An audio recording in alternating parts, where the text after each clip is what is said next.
stvari znači baviti se duhovnošću? Duhovnost ljudi vezuju za religiju i to su posebno potpuno različiti pojmova. Religija ima dogmu, duhovnost nema dogmu. Duhovnost je put u samog sebe.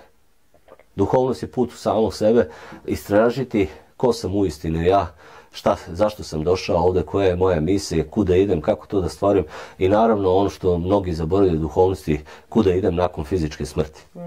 Upravo malo pre što sam pričao o tim više nivoa tela i više nivoa svesti. Nekako po mom nekom učenju, mom zaključivanju. Znači ovo su moje spoznaje koje niko nije dužan da uzme zdravo za gotovo da je baš to tako, to sam ja tako vidio i to je to. A čovjek ima tu fizičku svest i materijalno telo. Sa druge strane ima etersku svest i etersko telo. Ima astralnu svest i astralno telo. Ima duhovnu svest i ego.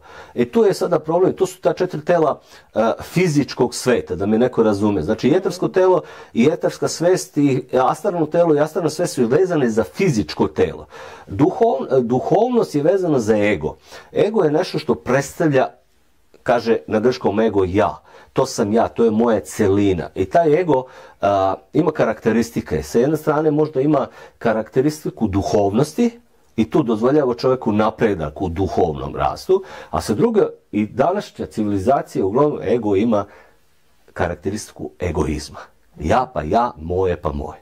Nema jedinstva, nego separacija samo ja.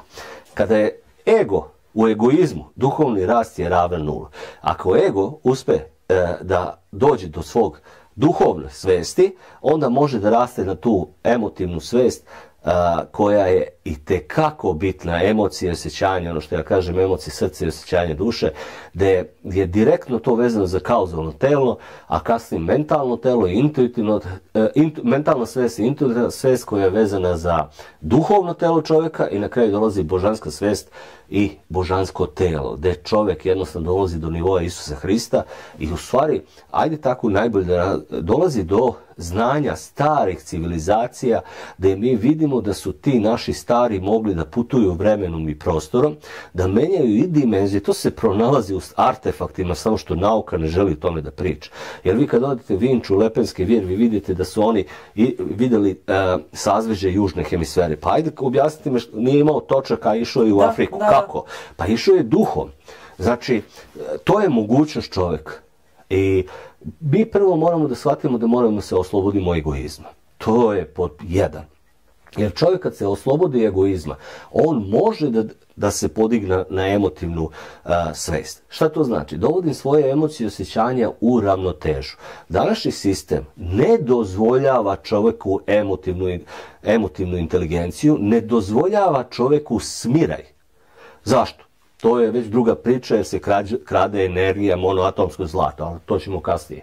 Znači, kada čovjek dovede svoj nivo u emotivnu inteligenciju, da jednostavno može da razumevanje svega što se dešava oko njega. Može da shvati sinhronicitete i slučajnosti koji se dešava. Može da zapaža svoje životne događaje i da prati pokrete. On ide na mentalnu svest intuitivno i njega intuicija počinje da vodi. Razum je verni sluga čovjeka, a intuicija je sluga Boga. I tad je čovjek jednostavno na mentalnoj svesti, na intuitivnoj svesti jako, jako visoko na duhovnoj skali. Takav čovjek već kreće ka božanskoj svesti i shvata da njemu nije potrebna manifestacija, da nije potrebno da on misli da će to... Jer ti mislima i rečima stvaraš, ali to je u materijalnom, fizičkom svetu. Kada izađete u duhovni, ti se prepuštaš. Predaješ se Bogu. Prepuštaš se. Vodite Sveti Duh. I on nikada ne greši. Nikada ne greši. Zašto? Zato što znaš šta je uistinu svoje. Znaš, kada smo razgovarali sa doktorima koji su izuzetni pedijatri i koji znaju, neću da ih imenujem sada ovdje, nismo se dogovorili pa da ne bi bilo, rekao sam i nisam rekao, bolje da prečutim pa ćemo kad bude došlo vreme da imenujemo te ljude, objašnjavali su meni da svako rođeno dete ima svoju spiralnu zvezdanu stazu sa svojim zvezdama. To je vedsko učenje. Zvezde su u nama. Rođen si po određenim zvezdama. Ali ne samo što si rođen po određenim zvezdama, već svaka zvezdana staza ima posebnu svoju spiralu. Nisu sve spirale iste. I današnje dete, i ovi koji imaju mladu deca, to se isto mene tiče, nemojte forsirate dete, jer ga stvarate dete ovoga sistema, ovog matriksa. Dopustite njemu da ono samo razvija svoj zvezdani sistem. Jer ono zna i ono kad vidite da odbija nešto, ono ne odbija zbog toga što neće da vas posluša, nego zna da to nije za njega. Da. A mi ga uporno ubacujemo u to. I šta se dešava? Dešava se da se ulazi u školski sistem i onda se pravi kalupi. I svi su u kalupima. I ta deca postaju jednostavno deca sistema i zaboravili su svoj zvezdani sistem, zvezdano znanje. Tu je velika razlika gdje današnja deca koja dolaze odbijeće potpuno roditeljima poslušnost. Neće hteti. Jer oni znaju zašto su došli. Duhovni svet to mora da razume.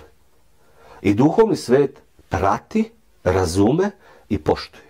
Znači, poštuje svoje pretke i zna da su mu potomci došli, jer deca biraju roditelja po manama, zapamtite. Ne po vrlinama. Po manama? Po manama. Interesantno. Da bi ispravili roditelje. Da bi ispravili njihove životne greške, da bi pomogli u duhovnom rastu. Morat ćemo ponovo da učimo mnogo što. Mislim da sam nekako ukratko objasnio duhovnost. To je nekako po meni. Put u samog sebe. Koje otvara put i onda jednostavno jasno vidite. Kad dođete na taj mentalni nivo, intuitivni nivo, što je i Tesla o tome govorio, veliki duhovni ljudi, u nekom trenutku već ljudi počinju da, recimo, šta može da materializuje, šta mu je dozvoljeno. Hleb, hranu. Što bude u sred pustinje da dobije vodu. Nama to izgleda čudno, ali vi kad počnete tragati kroz istoriju, ćete vidjeti da je to bilo sasvim normalno nekada, ali možete pronađete i određene sveti ljudi koji dan danas to mogu da učine. Da. Znači, to je put čovjeka, čovjek je jedno ogromno biće, ali neće mu se dati znanje dok se ne prepusti Svetom Duhu. Zašto? Pa ako je kosmos u nama, ljudsko biće možda uništi kosmos. Ne zemlju, nego kosmos.